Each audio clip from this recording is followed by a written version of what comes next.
Hello student, आज के इस वीडियो में क्लास 9th हिस्ट्री के चैप्टर नंबर 2 जिसका नाम है अमेरिकी स्वतंत्रता संग्राम। इस चैप्टर का आज हम यहाँ पे 40 प्लस ऑब्जेक्टिव क्वेश्चंस करने वाले हैं जो आपके चैप्टर से हमने सेलेक्ट किया है, आपके चैप्टर से ही उसको निकाला है और उसको ऑब्जेक्टिव बनाया है। तो इसलिए आज के वीडियो आपके लिए बहुत ज़्यादा इंपॉर्टेंट होने वाला है क्योंकि आपके पूरा चैप्टर्स को ये निचोड़ करके ऑब्जेक्टिव क्वेश्चन निकाले गए हैं। ठीक है, तो आप लोग बने रहिए, वीडियो शुरू से लेकर अंत तक देखिए, तभी आपको पूरा के पूरा चैप्टर्स को ऑब्जेक्टिव क्वेश्चंस के माध्यम से समझ में आएगा। तो चलिए, फर्स्ट क्वेश्चन आपके स्क्रीन पर दिख रहा होगा जिसमें कहा है कि सप्तवर्षीय युद्ध किन देशों के बीच हुआ था। यानी जो सप्तवर्षीय युद्ध हुआ था उसमें कौन कौन से देश शामिल थे, ये आपसे क्वेश्चन में पूछा है।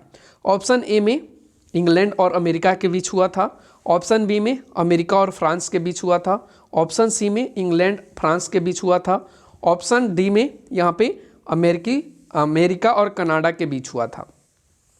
तो आप सभी को पता होगा कि सप्तवर्षीय जो युद्ध हुआ था वो इंग्लैंड और फ्रांस के बीच हुआ था। तो ऑप्शन सी यहाँ पे आपका राइट हो जाएगा, इंग्लैंड और फ्रांस के बीच। अब बढ़ते हैं आगे के क्वेश्चन। अगला जो क्वेश्चन है क्वेश्चन नंबर 2, उसमें कहता है कॉमन सेंस में किसने लिखा था। यानी कॉमन सेंस किनकी रचना है, ये आपसे डायरेक्टली क्वेश्चन पूछा जा सकता है, लेकिन यहाँ पे हमने क्वेश्चन को लिखा है कि कॉमन सेंस में किसने लेख लिखा था। ऑप्शन ए जेफरसन ने लिखा था, ऑप्शन बी में थॉमस पेन ने लिखा था, ऑप्शन सी में जॉर्ज वाशिंगटन ने लिखा था और ऑप्शन डी में अब्राहम लिंकन ने लिखा था। तो कॉमन सेंस की रचना करने वाले जो व्यक्ति थे बच्चों, वो आपका था थॉमस पेन। तो ऑप्शन बी यहाँ पे आपका राइट हो जाएगा। तो चलिए आगे के क्वेश्चन पे बढ़ते हैं। अगला जो क्वेश्चन है वो 3 नंबर में कहता है कि ब्रिटिश सांसद ने स्टाम्प एक्ट किस वर्ष पारित किया था। जो ब्रिटिश संसद था उसने स्टाम्प एक्ट किस वर्ष पारित किया था, 1764 में, 65 में, 66 में या 67 में।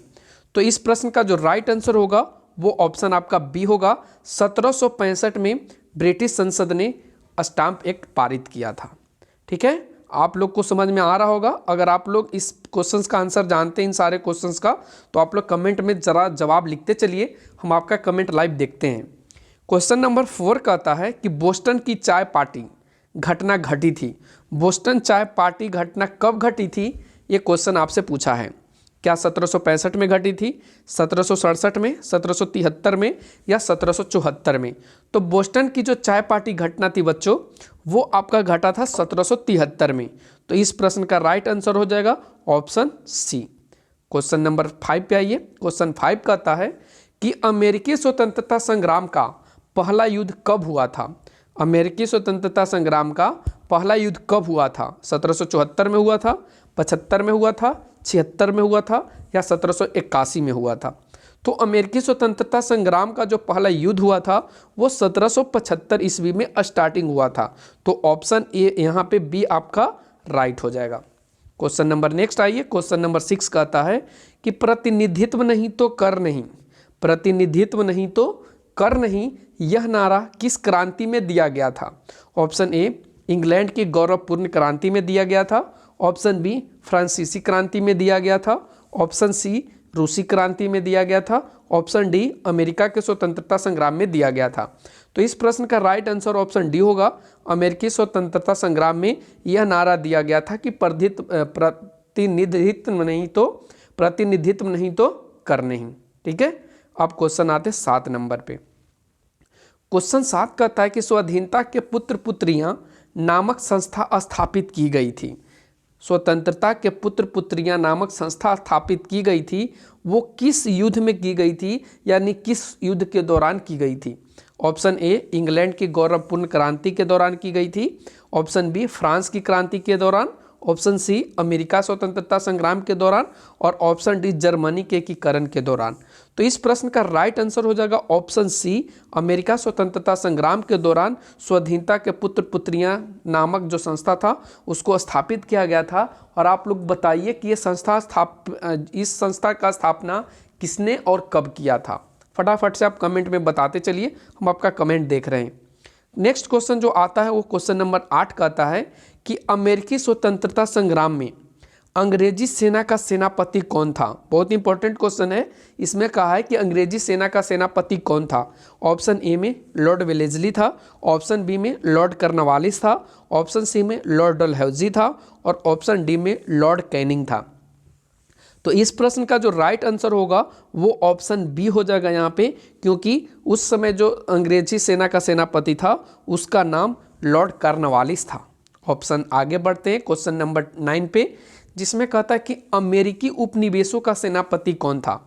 यानी कहने का इसका मतलब है कि जिस समय ये युद्ध अमेरिका स्वतंत्रता संग्राम का युद्ध चल रहा था उस समय अमेरिका के सेनापति कौन था।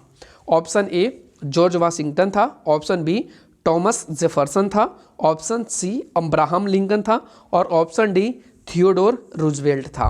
तो इस प्रश्न का राइट आंसर होगा ऑप्शन ए जॉर्ज वाशिंगटन अमेरिकी उपनिवेशों का सेनापति उस टाइम था। ठीक है, अब क्वेश्चन नंबर 10 पे आते हैं। क्वेश्चन 10 कहता है कि विश्व का पहला लिखित संविधान किस देश में लागू किया गया। विश्व का पहला लिखित संविधान किस देश में लागू किया गया। ऑप्शन ए इंग्लैंड में, ऑप्शन बी अमेरिका में, ऑप्शन सी फ्रांस में और ऑप्शन डी रूस में।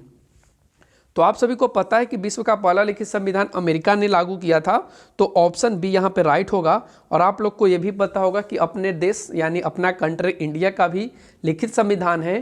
तो यह बताइए कि विश्व में ये कौन सा स्थान रखता है। ठीक है, आप लोग कमेंट में फटाफट से इस चीज़ को बताइए, हम आपके प्रश्न को लाइव देख रहे हैं। अब बढ़ते हम लोग आगे के क्वेश्चन। जो अगला क्वेश्चन है वो 11 नंबर में देखिए कहता है यहाँ पे देखिए क्वेश्चन, अमेरिका की खोज किसने की थी। बहुत इजी क्वेश्चन है और एक क्वेश्चन आप लोग इसका जवाब आप लोगों को खुद को देना है कि अमेरिका का खोज किसने किया था। ऑप्शंस भी आपके सामने हैं। तो इस प्रश्न का जो राइट आंसर हो जाएगा वो ऑप्शन ए होगा, कोलंबस। अगला बढ़ते हैं क्वेश्चन नंबर 12। क्वेश्चन 12 कहता है कि अमेरिका की खोज करने वाला नाविक किस मुल्क का था। अमेरिका का खोज करने वाला जो नाविक था वो किस मुल्क का था, किस मूल मतलब कहाँ का वो निवासी था। इतालवी का था, फ्रेंच का था, स्पेनिश का था या पुर्तगाल का था। तो आप सभी को बता दें कि अमेरिका का खोज करने वाला जो नाविक था बच्चों वो था इतालवी का। तो ऑप्शन ए यहाँ पे आपका राइट हो जाएगा। ठीक है, यहाँ पे ऑप्शन ए आपका राइट हो जाएगा। अब बढ़ते आगे के क्वेश्चन।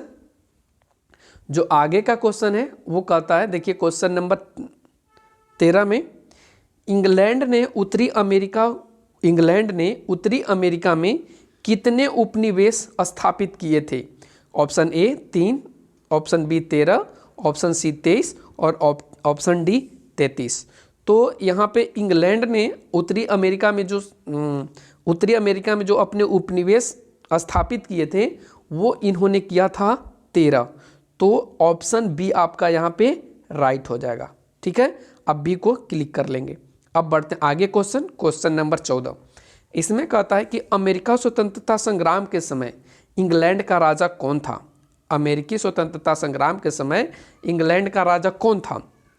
ऑप्शंस दिए गए हैं, जेम्स प्रथम, जेम्स द्वितीय, जॉर्ज तृतीय और ऑप्शन डी एडवर्ड षष्ठ। एडवर्ड षष्ठ का मतलब है एडवर्ड छठवां। ठीक है, तो अमेरिका स्वतंत्रता संग्राम के समय इंग्लैंड का जो राजा था बच्चों उनका नाम था जॉर्ज तृतीय। तो ऑप्शन सी बिल्कुल राइट हो जाएगा। क्वेश्चन नंबर आगे बढ़ते हैं 15 में, जिसमें कहा है कि अमेरिकी उपनिवेशों के प्रशासन का प्रधान कौन होता था। जो अमेरिका उपनिवेश था उस समय प्रशासन का प्रधान कौन होता था। क्या गवर्नर होता था, सेनापति होता था, स्थानीय सामंत होता था या व्यापारियों का प्रधान होता था। तो उस समय गवर्नर होता था उपनिवेशों के प्रशासन का प्रधान। तो ऑप्शन ए यहाँ पे राइट हो जाएगा। आगे बढ़ते हैं क्वेश्चन नंबर 16, जिसमें कहता है कि प्रशासनिक क्षेत्र में उपनिवेशवासियों की किस मांग ने संघर्ष को बढ़ावा दिया था। प्रशासनिक क्षेत्र में उपनिवेशवासियों की किस मांग ने संघर्ष को बढ़ावा दिया। ऑप्शन ए स्वतंत्रता की मांग, ऑप्शन बी मताधिकार की मांग, ऑप्शन सी प्रशासनिक स्वतंत्रता की मांग और ऑप्शन डी प्रजातांत्रिक व्यवस्था की मांग। तो ये प्रश्न का जो राइट आंसर होगा वो ऑप्शन आपका सी होगा, प्रशासनिक स्वतंत्रता की मांग इन्होंने किया था और ये चीज़ न मिलने के कारण इन्होंने संघर्ष किया था। तो इस प्रश्न का राइट आंसर सी हो जाएगा। ठीक है। अब बढ़ते हैं क्वेश्चन नंबर 17। क्वेश्चन नंबर देखिए 17 कहता है कि जॉर्ज तृतीय की किस नीति से उपनिवेशवासियों में आक्रोश बढ़ा था। ऑप्शन ए व्यक्तिगत शासन की नीति, ऑप्शन बी प्रजातीय विभेद की नीति, ऑप्शन सी धार्मिक उत्पीड़न, ऑप्शन डी व्यक्तिगत स्वतंत्रता पर प्रतिबंध लगाने की नीति। तो जॉर्ज तृतीय ने व्यक्तिगत शासन नीति को यहाँ पे लगाया था, जिसके कारण उपनिवेशवासियों में आक्रोश बढ़ गया था। तो ऑप्शन ए यहाँ पे राइट हो जाएगा। बढ़ते हैं क्वेश्चन नंबर 18 पे। क्वेश्चन नंबर 18 कहता है कि सप्तवर्षीय युद्ध में किसकी पराजय हुई थी। सप्तवर्षीय युद्ध में किसकी पराजय हुई थी। ऑप्शन ए में इंग्लैंड की, ऑप्शन बी में फ्रांस की, ऑप्शन सी अमेरिका की और ऑप्शन डी कनाडा की।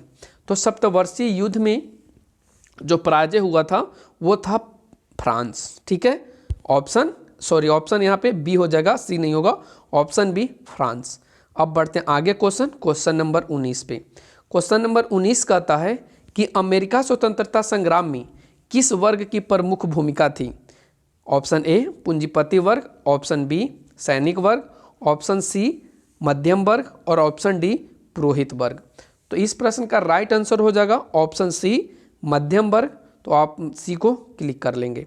क्वेश्चन नंबर 20 इसमें कहता है कि अमेरिकी उपनिवेशवासी ईसाई धर्म के किस संप्रदाय को मानने वाले थे। अमेरिकी उपनिवेशवासी यानी अमेरिका के लोग ईसाई के किस धर्म को मानते थे। Option A Anglican, option B Puritan, option C Jesuit और ऑप्शन डी काल्विनवाद। तो इस प्रश्न का जो राइट आंसर होगा वो ऑप्शन बी होगा, प्यूरिटन का मानने वाले थे। तो ऑप्शन बी आपका राइट हो जाएगा। क्वेश्चन नंबर आगे बढ़ते हैं। क्वेश्चन नंबर जो नेक्स्ट है 21 नंबर, उसमें कहा है अमेरिका किस महासागर के किनारे अवस्थित है। ऑप्शन ए आर्कटिक महासागर, ऑप्शन बी अटलांटिक महासागर, ऑप्शन सी प्रशांत महासागर और ऑप्शन डी हिंद महासागर। तो इस प्रश्न का जो राइट आंसर होगा वो ऑप्शन आपका बी होगा, अटलांटिक महासागर। तो आप बी को यहाँ पे, ठीक है, आप बी को यहाँ पे क्लिक कर लेंगे, अटलांटिक महासागर। अब बढ़ते हैं आज के आगे क्वेश्चन। अगला जो क्वेश्चन है वो उसमें कहा है 22 नंबर में कि निम्नलिखित में से किस पर टॉमस पेन ने बल दिया था। यानी टॉमस पेन ने वो कौन चीज़ था जिस पे उन्होंने ज़्यादा लिखा था। ऑप्शन ए स्वतंत्रता पर, ऑप्शन बी समानता पर, ऑप्शन सी गणतंत्र पर और ऑप्शन डी उदार तानाशाही पर। तो इस प्रश्न का जो राइट आंसर हो जाएगा वो ऑप्शन ए होगा, स्वतंत्रता पर। ठीक है, अब बढ़ते हैं आगे क्वेश्चन। अगला जो क्वेश्चन है क्वेश्चन नंबर 23, इसमें कहता है कि प्रतिनिधित्व नहीं तो कर नहीं, यह नारा किसने दिया था। हमने आपको ऊपर बताया था कि यह नारा अमेरिका स्वतंत्रता संग्राम में दी गई थी। अब ये भी एक क्वेश्चन पूछा गया है कि प्रतिनिधित्व नहीं तो कर नहीं, यह नारा किसने दिया था। ऑप्शन ए सैमुअल एडम्स ने दिया था, ऑप्शन बी टॉमस पेन ने दिया था, ऑप्शन सी टॉमस जेफरसन ने दिया था और ऑप्शन डी जॉर्ज वाशिंगटन ने दिया था। तो इस प्रश्न का जो राइट आंसर होगा वो ऑप्शन आपका ए होगा, सैमुअल एडम्स ने दिया था कि प्रतिनिधित्व नहीं तो कर नहीं। ठीक है, अब बढ़ते क्वेश्चन नंबर 24 पे। क्वेश्चन नंबर 24 कहता है कि स्टाम्प एक्ट किसने लगाया था। ऑप्शन ए ग्रेनविले ने लगाया था, ऑप्शन बी लॉर्ड नॉर्थ ने लगाया था, ऑप्शन सी छोटा पिट ने लगाया था और ऑप्शन डी एडम स्मिथ ने लगाया था। तो आप लोग बताइए फटाफट से कि स्टाम्प एक्ट किसने लगाया था। तो इस प्रश्न का राइट आंसर ऑप्शन ए ही होगा, ग्रेनविले ने स्टाम्प एक्ट को पारित किया था। अगला क्वेश्चन नंबर 25, जिसमें कहता है चार असहनीय कानून किस वर्ष पारित किए गए थे। ऑप्शन ए 1765 में, ऑप्शन बी 1767 में, ऑप्शन सी 1774 में और ऑप्शन डी 1775 में। तो इस प्रश्न का जो राइट आंसर होगा वो ऑप्शन सी होगा, 1774 में 4 असहनीय कानून को पारित किया गया था। ठीक है, तो ये प्रश्न का आपका राइट आंसर हो जाएगा ऑप्शन सी। अब बढ़ते हैं आगे के क्वेश्चन। अगला जो हम लोगों का क्वेश्चन है उसमें कहता है कि अमेरिकी स्वतंत्रता संग्राम का तत्कालिक कारण क्या था। ऑप्शन ए नेविगेशन एक्ट का पारित होना, ऑप्शन बी स्टाम्प एक्ट का पारित होना, ऑप्शन सी क्यूबेक एक्ट का पारित होना और ऑप्शन डी बोस्टन चाय पार्टी की घटना। तो अमेरिकी स्वतंत्रता संग्राम का जो कारण था बच्चों वो था ऑप्शन डी बोस्टन चाय पार्टी की घटना। तो ऑप्शन डी को आप क्लिक कर लेंगे। अब बढ़ते हैं आज के अगले क्वेश्चन नंबर 23, जिसमें कहता है फिलाडेल्फिया का प्रथम सम्मेलन किस वर्ष हुआ था। फिलाडेल्फिया का प्रथम सम्मेलन किस वर्ष हुआ था? 72 में हुआ था, 73 में हुआ था, 1774 में हुआ था या 1775 में हुआ था? तो इस प्रश्न का जो राइट आंसर होगा वो ऑप्शन सी होगा। 1774 में फिलाडेल्फिया का सम्मेलन बुलाया गया था। तो ऑप्शन सी आपका राइट आंसर है। अब बढ़ते हैं आगे के क्वेश्चन। अगला जो हम लोग का क्वेश्चन है उसमें कहा गया है फिलाडेल्फिया का दूसरा सम्मेलन किस वर्ष हुआ था। यह भी इंपॉर्टेंट है, दोनों लगले लगले पूछ दिए हम यहाँ पे। फिलाडेल्फिया का दूसरा सम्मेलन किस वर्ष हुआ था? ऑप्शन ए 1774 में हुआ था, ठीक है। ऑप्शन ए में 1774 में हुआ था, ऑप्शन बी 1775 में हुआ था, ऑप्शन सी 1776 में हुआ था और ऑप्शन डी 1781 में हुआ था। तो इस प्रश्न का जो राइट आंसर हो जाएगा वो आपका ऑप्शन सी होगा। 1776 में फिलाडेल्फिया का दूसरा सम्मेलन बुलाया गया था। तो ऑप्शन सी को आप क्लिक कर लेंगे। आगे के क्वेश्चन बढ़ते हैं। अगला जो क्वेश्चन है उसमें कहा है, देखिए क्वेश्चन नंबर 29, इसमें कहा है कि अमेरिकी स्वतंत्रता संग्राम का पहला युद्ध कहाँ हुआ था। ये जगह की बात कहा है। हमें भी आपको बताए थे कि पहला युद्ध कब स्टार्ट हुआ था, आप आगे भी देख सकते हैं इसके। तो कहता है कि ऑप्शन में न्यू हैम्पशायर में हुआ था, ऑप्शन बी कनेक्टिकट में हुआ था, ऑप्शन सी लुक्सिंगटन में हुआ था और ऑप्शन डी मेरीलैंड में हुआ था। तो इस प्रश्न का जो राइट आंसर हो जाएगा वो आपका होगा लेक्सिंगटन। कहाँ हुआ था? तो लेक्सिंगटन में हुआ था, ठीक है, लेक्सिंगटन में हुआ था। ऑप्शन सी यहाँ पे राइट हो जाएगा। अब बढ़ते हैं आगे के क्वेश्चन। अगला जो क्वेश्चन है 30 नंबर, इसमें कहता है फिलाडेल्फिया सम्मेलन ने किस तिथि को स्वतंत्रता की घोषणा का प्रस्ताव पारित किया था। ये आपसे पूछा है कि फिलाडेल्फिया जो था सम्मेलन वो कौन से तारीख को स्वतंत्रता की घोषणा का प्रस्ताव पारित किया था। 4 जनवरी, 4 मार्च, 4 जुलाई, 4 सितंबर। तो इस प्रश्न का जो राइट आंसर होगा वो ऑप्शन आपका सी होगा। 4 जुलाई को इसने पारित किया था। अब आगे के क्वेश्चन 31, इसमें कहता है कि स्वतंत्रता की घोषणा को तैयार करने में मुख्य भूमिका किसकी थी। स्वतंत्रता की घोषणा को तैयार करने में मुख्य भूमिका किसकी थी? टॉमस पेन की थी, टॉमस जेफरसन की थी, जॉर्ज वाशिंगटन की थी या वुडरो विल्सन की थी। तो स्वतंत्रता की घोषणा को तैयार करने में जो मुख्य रूप से भूमिका निभाई थी बच्चों, वो निभाए थे टॉमस जेफरसन। तो ऑप्शन बी आपका यहाँ पे बिल्कुल राइट हो जाएगा, ठीक है। अब बढ़ते क्वेश्चन नंबर 32, जिसमें कहा है किस संधि के अनुसार अंग्रेजी सरकार ने अमेरिकी उपनिवेशों की स्वतंत्रता को मान्यता प्रदान किया। किस संधि के अनुसार अंग्रेजी सरकार ने अमेरिकी उपनिवेशों की स्वतंत्रता को मान्यता प्रदान किया था। ऑप्शन ए पेरिस की संधि जो 1763 में हुई थी, पेरिस की संधि जो 1783 में हुई थी, वर्साय की संधि जो 1919 में हुई थी या लुज़ान की संधि जो 1923 में हुई थी। तो आप लोग जरा फटाफट से बताइए कि वह किस संधि था जिसमें अंग्रेजी सरकार ने अमेरिकी उपनिवेशों को स्वतंत्रता प्रदान किया था। तो इस प्रश्न का जो राइट आंसर होगा वो ऑप्शन सी बी होगा। ऑप्शन बी होगा पेरिस की संधि 1783, ठीक है। अब क्वेश्चन नंबर 33 पे आते हैं। क्वेश्चन 33 कहता है कि अमेरिका के पहले राष्ट्रपति कौन बने। अमेरिका के पहले राष्ट्रपति कौन बने थे, ये क्वेश्चन आपसे यहाँ पे पूछा है। ऑप्शंस भी दे रखा है, Thomas Jefferson, George Washington, Franklin Roosevelt या जॉन एफ कैनेडी। तो आप सभी को पता था कि उस समय जो सेनापति थे वो जॉर्ज वाशिंगटन थे, तो राष्ट्रपति भी वही बने, जॉर्ज वाशिंगटन। तो इस प्रश्न का जो राइट आंसर हो जाएगा वो ऑप्शन बी होगा, जॉर्ज वाशिंगटन। क्वेश्चन नंबर 34 पे आइए, जिसमें कहता है कि अमेरिकी स्वतंत्रता संग्राम में किस देश ने उपनिवेशों की सहायता की थी। ऑप्शन ए फ्रांस ने, ऑप्शन बी प्रसा ने, ऑप्शन सी इटली ने और ऑप्शन डी रूस ने। तो इस प्रश्न का जो राइट आंसर होगा वो ऑप्शन ए होगा, फ्रांस ने उपनिवेशों की सहायता की थी। आगे के क्वेश्चन नंबर 35 पे आइए, जिसमें कहता है कि अमेरिकी स्वतंत्रता संग्राम में इंग्लैंड की पराजय का मुख्य कारण क्या था। इंग्लैंड जो हारा था इसका मुख्य कारण क्या था। ऑप्शन ए जॉर्ज तृतीय की अदूरदर्शिता, ऑप्शन बी व्हिग दलाल वालों ठीक है, व्हिग दलाल वालों द्वारा सरकार का विरोध, ठीक है, ऑप्शन सी में उपनिवेशवासियों की शक्ति का गलत मूल्यांकन करना, और ऑप्शन डी इंग्लैंड का अकेले युद्ध करना। तो आप बताइए कि इस प्रश्न का राइट आंसर क्या होगा।